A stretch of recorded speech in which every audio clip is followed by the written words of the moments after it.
안녕하세요. 오늘도 천천히 마음에 남는 이야기를 전해드립니다. 그럼 시작합니다. 그 가을 한 여인의 손이 마지막으로 무언가를 쥐고 있었다. 남편을 여인 지 10년. 그녀는 자식들 앞에서 한 번도 약함을 드러낸 적이 없었다. 하지만 병이 깊어지고 시간이 흐를수록 그녀가 감춘 것들이 하나둘 떠올랐다.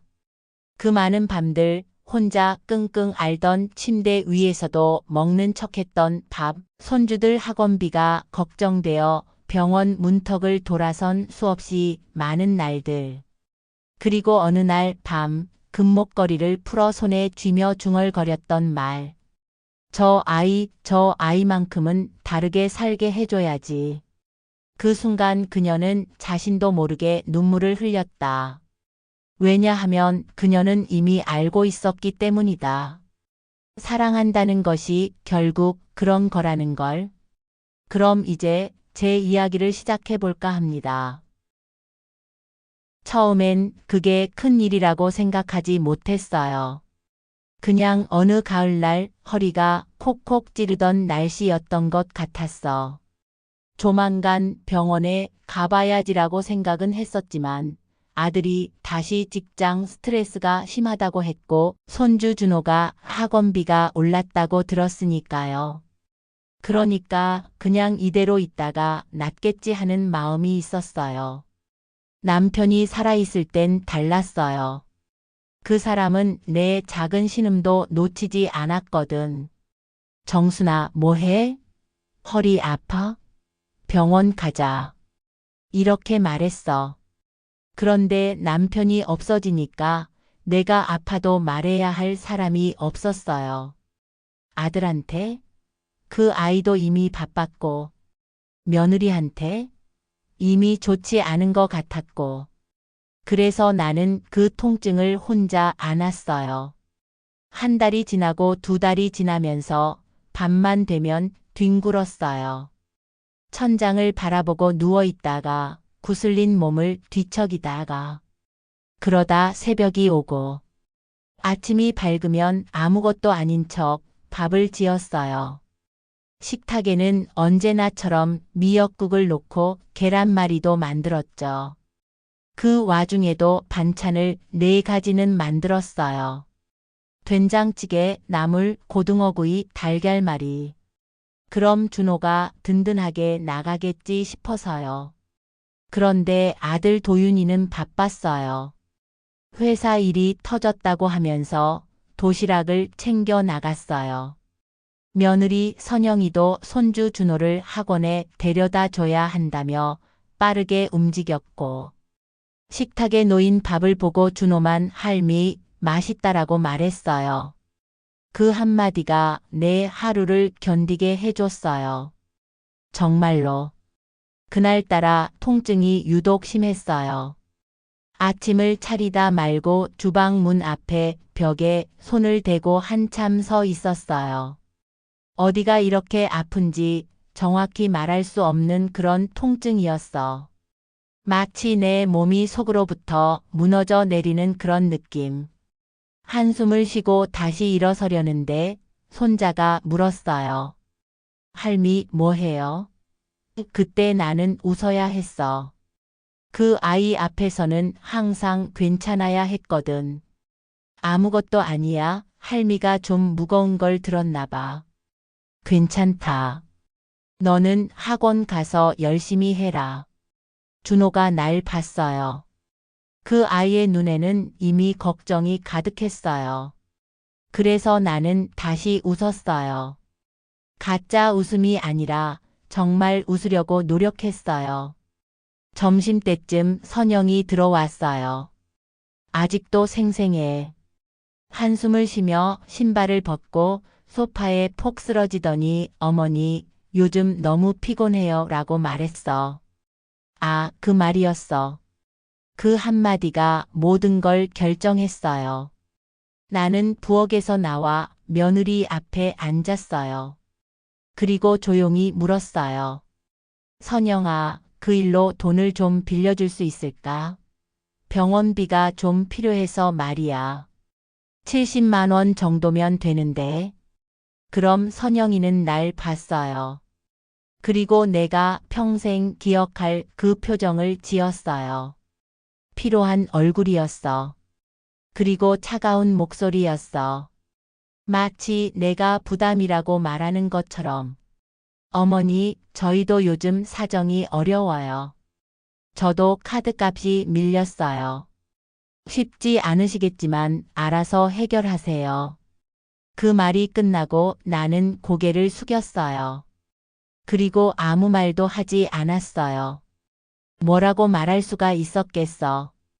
내 며느리를 미워할 수도 없었고 원망할 수도 없었어요. 왜냐하면 그 아이의 목소리에서 나는 진짜 피곤함을 들었거든. 그건 거짓이 아니었어요. 그 아이는 정말 힘들고 있었어요. 그래서 나는 다만 돌아섰어요. 부엌으로 돌아가서 화장대에서 주머니를 꺼냈어요. 그 안에 들어있던 금목걸이를 꺼냈어요. 남편이 예순에 사줬던 그 목걸이. 무겁지 않은 것 같지만 꺼내는 순간 정말 무거웠어요. 손가락에서 미끄러질 정도로. 나는 그걸 들었다 놨다를 반복했어요. 그리고 생각했어요. 이게 뭘까? 내 남편이 사준 게. 내가 얼마나 소중히 여겨왔던 게. 하지만 이제 생각해보니 그게 뭐였을까? 금일까? 아니면 지나간 시간일까? 내가 남편과 함께한 그 모든 나날들이었을까? 내가 선택할 수 있는 게 뭐였을까? 병원에 안 가고 아파하며 살 수는 없었어요. 준호도 봐야 하고 아들도 봐야 하고. 그럼 이 목걸이가 내가 할 수 있는 전부였어요. 시간을 되돌릴 수는 없지만 적어도 현재를 지킬 수 있었어요. 저녁이 되자 나는 슬그머니 집을 나갔어요. 아무도 모르게. 동네 금은방으로 갔어요. 문을 열고 들어가니 사장님이 물었어요. 어머니, 뭘 찾으시나요? 나는 목걸이를 건넸어요. 이거 팔 수 있을까요? 사장님이 손에 들었어요. 한참을 바라보더니 어머니, 이거 괜찮은데요. 왜 파세요? 나는 대답 대신 그냥 웃었어요. 금이 필요해서요. 사장님은 뭔가 알겠다는 표정으로 고개를 끄덕였어요. 알겠습니다. 그리고 계산을 시작했어요. 받은 돈은 70만 원이었어요. 그걸 들었을 때 나는 눈물을 흘렸어요. 이 돈으로 병원에 갈 수 있겠다. 의사를 만나고 검사를 받고 약을 지을 수 있겠다. 하지만 대신 내가 잃은 게 뭐였을까? 그건 금이 아니라 뭔가 다른 거였어요. 지나간 사랑의 흔적이었어요. 남편과 함께한 그 순간들. 며칠 뒤 나는 병원에 갔어요. 혼자 갔어요. 버스를 타고 병원 입구까지 걸어갔어요. 통증 때문에 다리를 절뚝거리며 의사는 내 허리를 살펴보더니 입원이 필요합니다. 수술을 해야 합니다. 라고 말했어요. 입원비는 200만 원 정도 생각하시면 됩니다. 나는 그 말을 듣고 아무 말도 하지 못했어요. 200만 원. 그건 내가 가진 게 전부가 아니었어요. 그리고 가족에게 그렇게까지 부담을 줄 수는 없었어요. 괜찮습니다. 그냥 집에서 쉬겠습니다. 의사는 내 얼굴을 보더니 한숨을 쉬며 말했어요. 그렇게 하시면 안 됩니다. 조금만 늦어도 수술이 불가능할 수 있습니다. 나는 그 말을 알고 있었어요. 하지만 나는 아들을 볼 수가 없었어요. 아들이 나 때문에 돈을 쓰는 걸 볼 수가 없었어요. 그래서 나는 다시 말했어요. 고맙습니다. 그냥 약만 지어주세요. 그 밤은 못 잤어요. 몸이 파르르 떨렸어요. 통증 때문일 수도 있고 다른 이유 때문일 수도 있고 옆에서 도윤이가 자는 소리가 들렸어요. 규칙적인 숨소리. 그 옆에 준호가 자고 있었죠. 손자의 얼굴을 바라봤어요. 그 아이는 얼마나 다르게 살 수 있을까? 그런 생각을 했어요. 그 아이만큼은 엄마한테 버림받는 그런 삶을 살지 않으면 좋겠다고. 그 아이만큼은 자식이 부모에게 미안해하지 않는 그런 가정을 가졌으면 좋겠다고. 내가 할 수 있는 게 뭐였을까? 그냥 내가 없는 것처럼 조용히 있는 거였어요. 그리고 그 과정에서 가족에게 더 이상 부담이 되지 않으면서 동시에 손주를 볼 수 있는 그런 세상을 만드는 거였어요. 아주 조용하게, 아무도 모르게. 아침이 밝았어요. 나는 동네 금은방으로 또 나갔어요. 이번엔 반지였어요. 남편이 결혼할 때 사줬던 반지. 그걸 들고 사장님을 찾아갔어요. 어머니 또 오셨네요. 나는 웃었어요. 금이 더 필요해서요. 사장님은 나를 더 이상 묻지 않았어요. 그냥 받아들였어요. 그리고 계산했어요. 250만 원이 나왔어요. 충분했어요. 병원비가 될 금액이 되었어요. 집으로 돌아가는 길에 나는 목에서 뭔가 풀려나간 느낌을 받았어요. 무거운 게 내려온 것 같았어요. 하지만 동시에 뭔가 소중한 걸 잃은 느낌도 받았어요. 지나온 인생의 조각들을 놓아보내는 느낌이었어요. 그 돈으로 나는 집에 있으면서 약을 지었어요. 그리고 쉬었어요. 의사는 입원을 권했지만 나는 집에만 있었어요.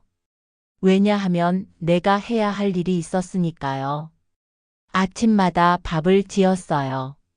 집에서 쉬고 있는 와중에도 통증이 심할 때도 있었어요. 하지만 아들이 문을 열고 들어올 때면 나는 늘 밥을 짓고 있었어요. 마치 아무것도 아닌 척. 내 손이 떨리는 줄도 모르고 내 얼굴이 창백한 줄도 모르는 척. 준호가 학교에서 돌아오면 도시락 속에 무엇을 담을까 생각했어요. 된장찌개는 어떨까? 계란말이는? 고등어구이? 나물? 그 모든 걸 생각했어요. 내가 할 수 있는 마지막 것이 뭐냐고. 내가 줄 수 있는 마지막 사랑이 뭐냐고. 선영이는 내가 쉬고 있는 동안 내 얼굴을 제대로 보지 않았어요. 아마도 미안해하고 싶지 않았을 거예요. 내가 아파하는 모습을 보면 자신이 거절한 게 떠올랐을 테니까. 그래서 선영이는 날 피했어요. 그리고 나는 그걸 이해했어요. 그 아이도 자신의 방식대로 힘들고 있었으니까. 대신 나는 준호와의 시간을 늘렸어요. 내가 할 수 있는 모든 것을 그 아이에게 주려고 했어요. 반찬도 사랑도 그리고 기억도. 며칠 뒤 선영이가 통장을 들여다봤어요. 밤이 깊었을 때. 그리고 나는 그걸 봤어요. 그녀의 얼굴은 아팠어요. 그 통장엔 내가 모르는 무언가가 있었어요. 뭔가 죄책감으로 가득한 무언가가. 나는 그걸 궁금해했어요. 하지만 묻지 않았어요. 왜냐하면 그건 내가 알아야 할 일이 아니었으니까. 그리고 그 아이가 자신의 죄책감을 혼자 짊어지고 싶다면 나는 그걸 몰라주는 게 낫다고 생각했어요. 때론 모르는 것도 사랑이라고 생각했어요. 대신 나는 하나씩 그 아이를 풀어주려고 했어요. 내가 아파하지 않는 것처럼 보임으로써, 내가 괜찮은 것처럼 보임으로써, 그러면 그 아이가 조금 더 편할 거라고 생각했으니까. 그렇게 몇 달이 지났어요. 병은 계속 깊어졌어요. 의사는 지금이라도 수술을 받으셔야 합니다. 라고 계속 말했지만 나는 갈 수가 없었어요. 왜냐하면 이제 나는 집에만 있을 수 있었으니까. 그리고 이제 나는 손주를 봤어야 했으니까. 그 대신 나는 편지를 썼어요. 밤이 깊을 때마다 손가락이 굳어가는 와중에도 선영이에게 선영아, 나는 네가 나를 미워했어도 괜찮았다. 첫 문장부터 손이 떨렸어요. 그리고 계속 썼어요.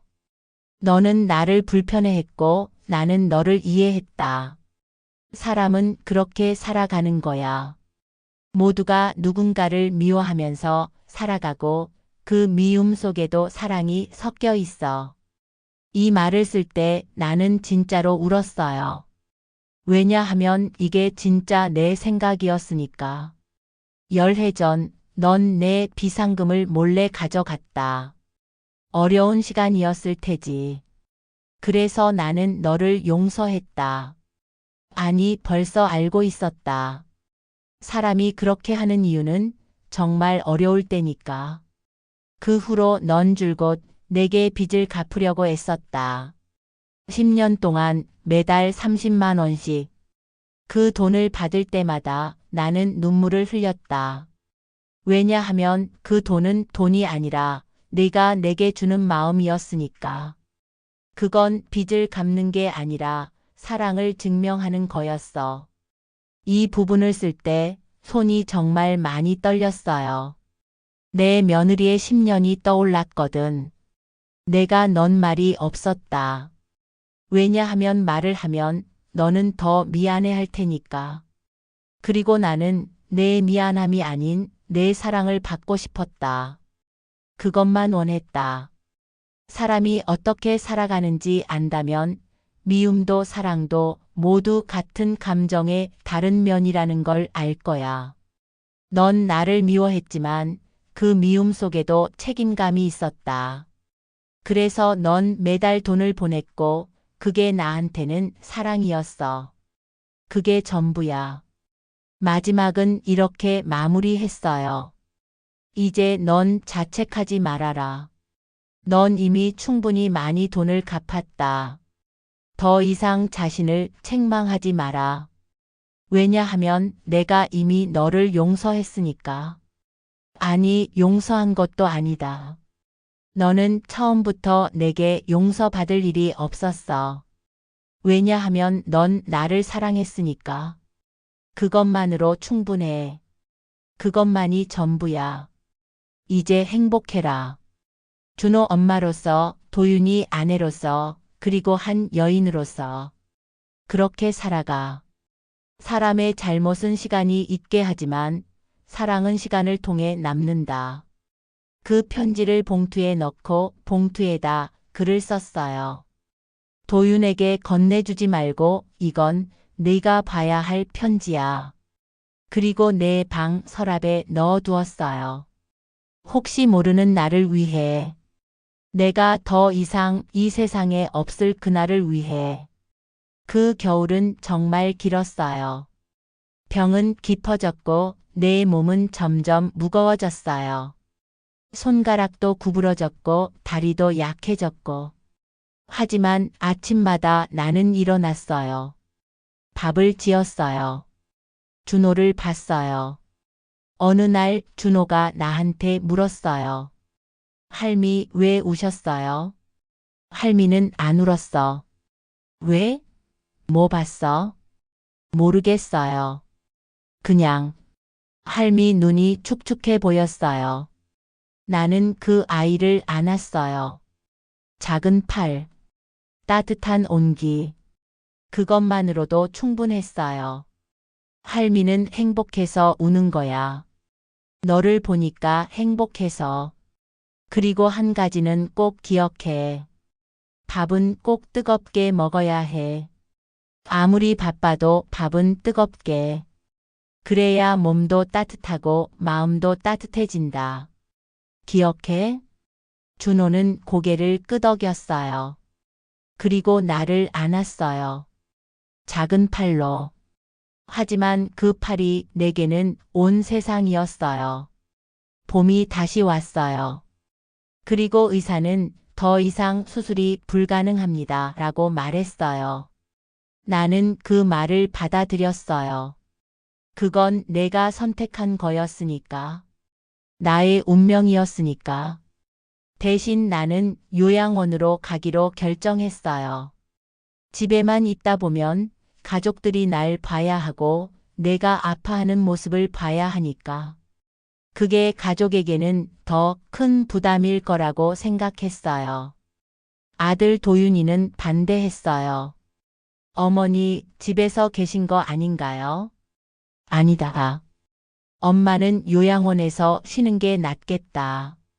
당신도 일이 많고 선영이도 피곤해 보이니까. 엄마는 그곳에서 편하게 쉬고 싶어. 도윤이의 얼굴은 아팠어요. 하지만 그도 반박하지 못했어요. 왜냐하면 그것도 나의 선택이었으니까. 선영이는 내가 떠나는 날 눈물을 흘렸어요. 하지만 울지 않았어요. 그냥 눈물이 흘렀어요. 마치 자신도 모르는 사이에. 내가 짐을 챙기는 동안 그녀는 주방에서 반찬을 담아줬어요. 된장과 김, 그리고 내가 좋아하던 고등어 통조림. 어머니, 이것들 들고 가세요. 혹시 입맛이 없으실 때. 나는 그 말을 끝까지 듣지 못했어요. 왜냐하면 눈물이 나왔으니까. 그리고 나는 며느리를 안았어요. 처음으로. 진정으로 안았어요. 고마워, 선영아. 진짜로. 선영이는 내 등을 두드렸어요. 그리고 울었어요. 처음으로 내 앞에서 울었어요. 그 울음이 모두였어요. 요양원에서의 시간은 길지 않았어요. 몇 달 그 정도였던 것 같아요. 매일은 흐릿하고 밤은 길었어요. 하지만 때때로 손주가 오곤 했어요. 준호가. 그리고 그 아이는 내게 학교 얘기를 해줬어요. 반 친구 얘기, 수학 문제 얘기, 그리고 자신이 무엇을 꿈꾸는지에 대해. 할미, 나 학교에서 반장 뽑혔어요. 그 한마디로도 내 며칠이 버텨졌어요. 어느 날 밤 내 몸이 정말 무거워졌어요. 의사는 이제 많은 시간이 남지 않으셨습니다. 라고 말했어요. 나는 그 말을 받아들였어요. 그건 내가 이미 알고 있던 일이었으니까. 내 몸이 말해주고 있었으니까. 아들 도윤이가 왔어요. 그리고 준호도 함께 왔어요. 아내도. 그들은 나를 보며 말을 잇지 못했어요. 나는 준호의 손을 잡았어요. 그리고 말했어요. 준호야. 할미가 이제 가야 하는데. 넌 할미를 기억해 줄래? 네, 할미. 할미는 왜 가요? 할미는 그곳에서 쉬어야 해. 그리고 넌 여기서 열심히 살아야 해. 공부도 하고 엄마 말도 잘 듣고. 그리고 한 가지는 꼭 기억해. 할미가 얼마나 너를 사랑했는지를. 밥은 꼭 뜨겁게 먹어. 언제나. 기억해? 준호가 고개를 끄덕였어요. 그리고 내 손을 꼭 쥐었어요. 그 손에 모든 게 담겨 있었어요. 이해, 사랑, 그리고 연결. 나는 그 아이를 보며 눈물을 흘렸어요. 왜냐하면 그 아이가 나를 이해하고 있었으니까. 내가 말하고 싶었던 모든 것을 알고 있었으니까. 그리고 넌 어머니를 도와줘. 알겠지? 준호는 고개를 끄덕였어요. 마치 이미 알고 있었던 것처럼. 그것이 내가 준호에게 남긴 마지막 말이었어요. 장례식장엔 몇몇 이웃과 먼 친척들만 왔어요. 도윤이는 일 때문에 늦게 도착했고 선영이는 울지 않고 조용히 절차를 진행했어요. 그냥 담담했어요. 하지만 그 담담함 밑에는 뭔가 깊은 절망이 있었을 거야. 뭔가 돌이킬 수 없는 후회가. 조문객 중 한 사람이 선영에게 다가갔어요. 한 아주머니였어요. 내가 자주 찾던 복지관 사람이었어요. 며느리씨 항상 어머니 말씀을 들었어요. 매달 따뜻하게 돈을 보내주신다고요. 정말 따뜻하셨어요. 어머니가 자주 자랑하셨어요. 우리 선영이 참 좋은 아이다라고. 그 말이 끝나자 선영이의 손이 떨렸어요. 그녀는 천천히 고개를 들었어요. 어머니가 그렇게 말씀하셨어요? 네, 매달 따뜻한 며느리가 있다고. 자랑스럽다고. 그리고 이 말도 하셨어요. 내가 그 아이를 놓아줄 수 있는 유일한 방법은 아무것도 요구하지 않는 거다라고. 그 순간 선영이의 세상이 무너졌어요. 내가 아팠을 때, 내가 병원에 가고 싶어 했을 때 나는 그 돈을 받고만 있었단 말인가. 그리고 자신이 보낸 돈을 나는 그렇게 받아줬다는 말인가. 그런데 나는 자신을 자랑스러워했단 말인가. 선영이는 무릎을 꿇고 싶었어요. 하지만 옆에 사람들이 있었어요. 그래서 그녀는 다만 고개를 숙였어요. 그리고 눈물이 흘렀어요. 안경 아래로. 폭포처럼. 장례가 끝난 뒤 선영이는 빈집에 혼자 남았어요. 아이와 남편은 친구네 집에 갈 일이 있었어요. 그래서 선영이는 혼자 내 방을 정리하기 시작했어요. 서랍을 열었어요. 옷이 들어 있었어요. 오래되고 낡은 옷들. 그 안에서 봉투를 발견했어요. 봉투에는 이렇게 쓰여 있었어요. 도윤에게 건네주지 말고 이건 네가 봐야 할 편지야. 선영이는 손이 떨린 채로 봉투를 열었어요. 그 안엔 낡은 종이가 들어 있었어요. 내 글씨로 빽빽이 적힌 글씨였어요. 어떤 곳은 눈물 자국으로 번져 있었어요. 선영이는 그 편지를 읽으면서 한 글자씩 읽으면서 점점 더 무너져 내렸어요. 선영아, 나는 네가 나를 미워했어도 괜찮았다. 너는 나를 불편해했고 나는 너를 이해했다. 사람은 그렇게 살아가는 거야. 모두가 누군가를 미워하면서 살아가고 그 미움 속에도 사랑이 섞여 있어.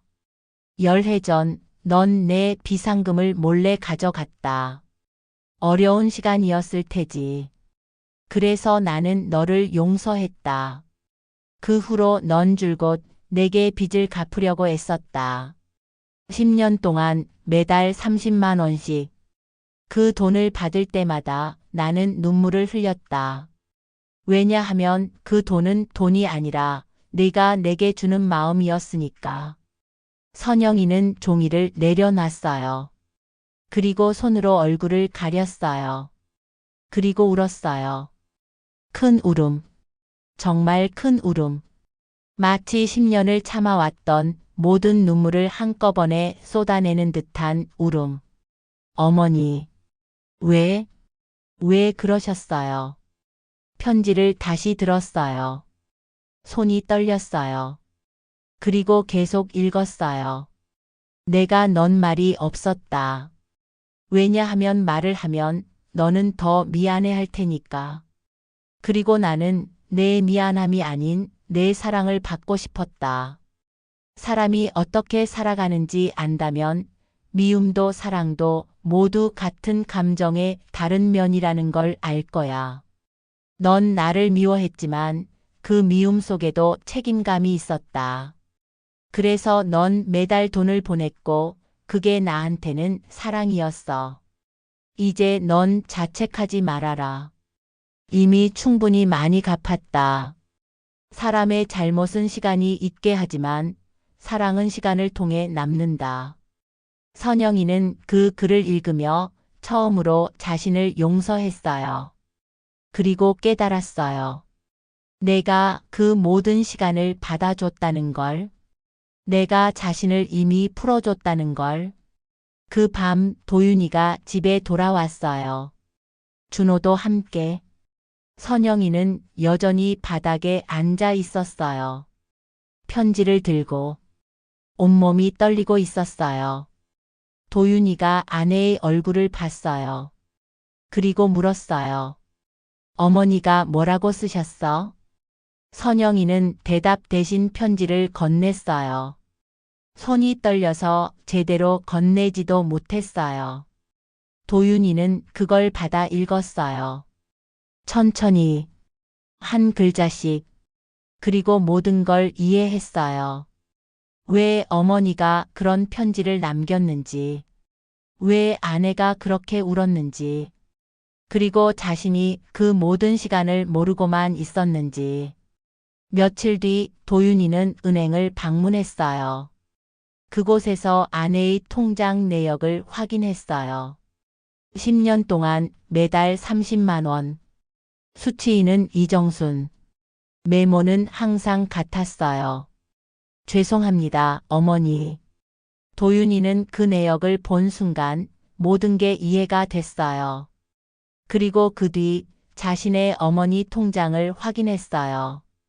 거기엔 5천만 원이 남아 있었어요. 내가 모르는 사이에 모아진 돈. 그리고 메모. 내가 죽으면 이 돈은 선영에게 전해주거라.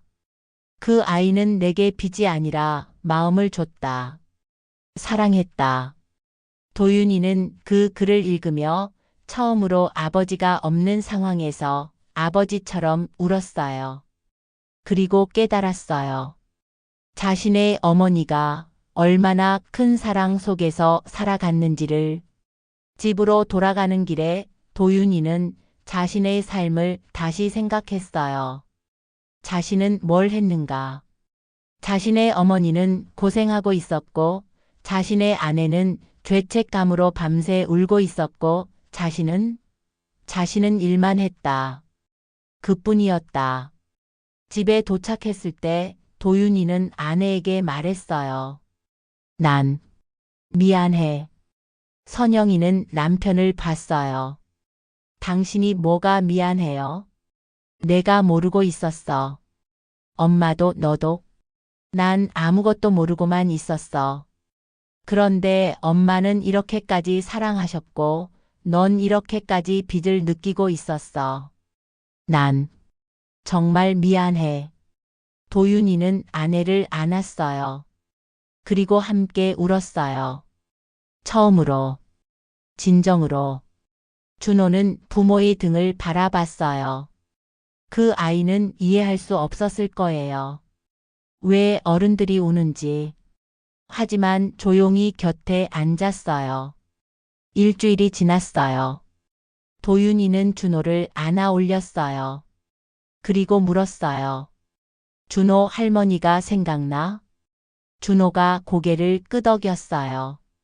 그 아이의 눈에는 눈물이 맺혀 있었어요. 할미는 내가 학교 다닐 때도 자꾸 생각나.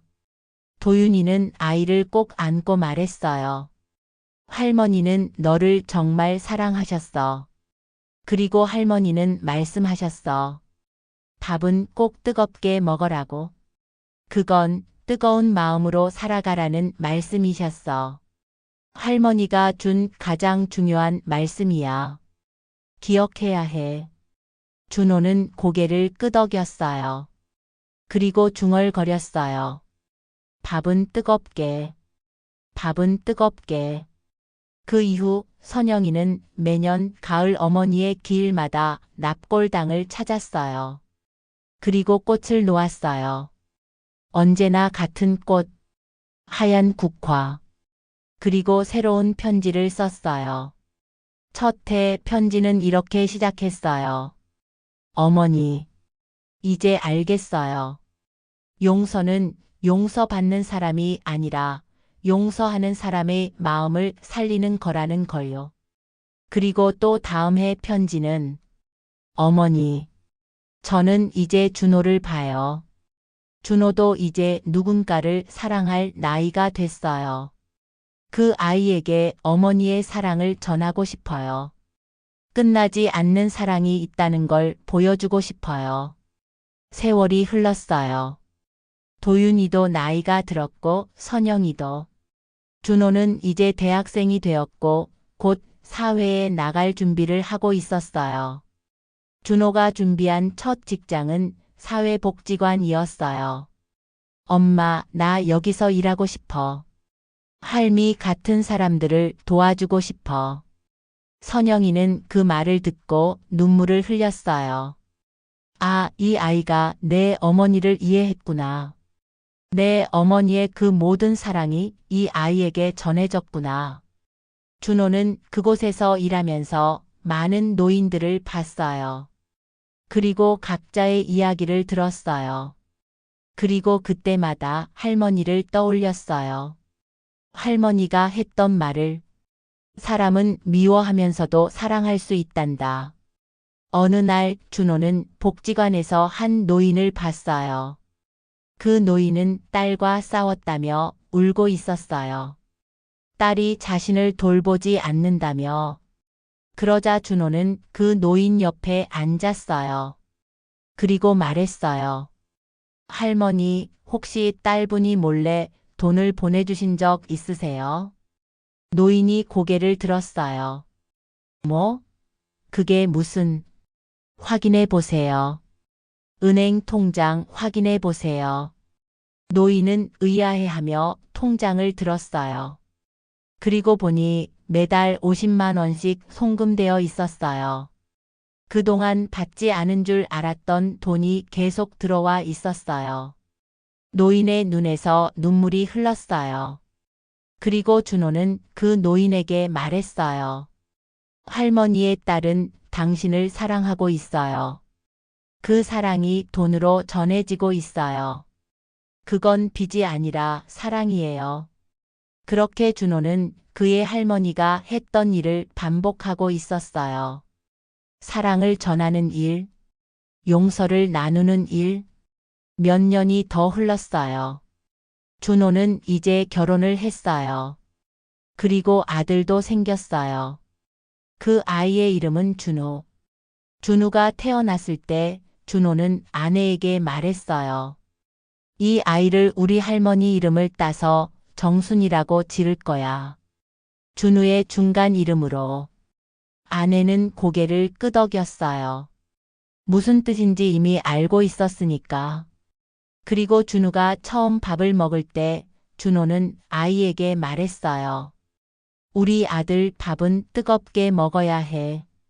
할아버지 할머니가 그렇게 말씀하셨어. 그리고 너의 증조 할머니에도 밥을 뜨겁게 먹는 건 마음을 뜨겁게 가지고 살아가는 거야. 준우는 고개를 끄덕였어요. 마치 이미 알고 있었던 것처럼. 그해 가을 준호는 처음으로 자신의 아들 준우를 데려갔어요. 납골당으로. 준우야, 이게 누구인지 알아? 이게 너의 증조 할머니야. 증조 할머니는 정말 따뜻한 분이셨어. 그리고 할아버지 할머니를 통해 지금 너한테까지 그 따뜻함이 전해졌어. 준우는 그 자리에 무릎을 꿇었어요. 아직 어린 아이였지만 뭔가를 느꼈던 것 같았어요. 할머니, 내가 여기 왔어요. 엄마가 내 이름이 준우 정순이라고 했어요. 그리고 엄마가 말했어요.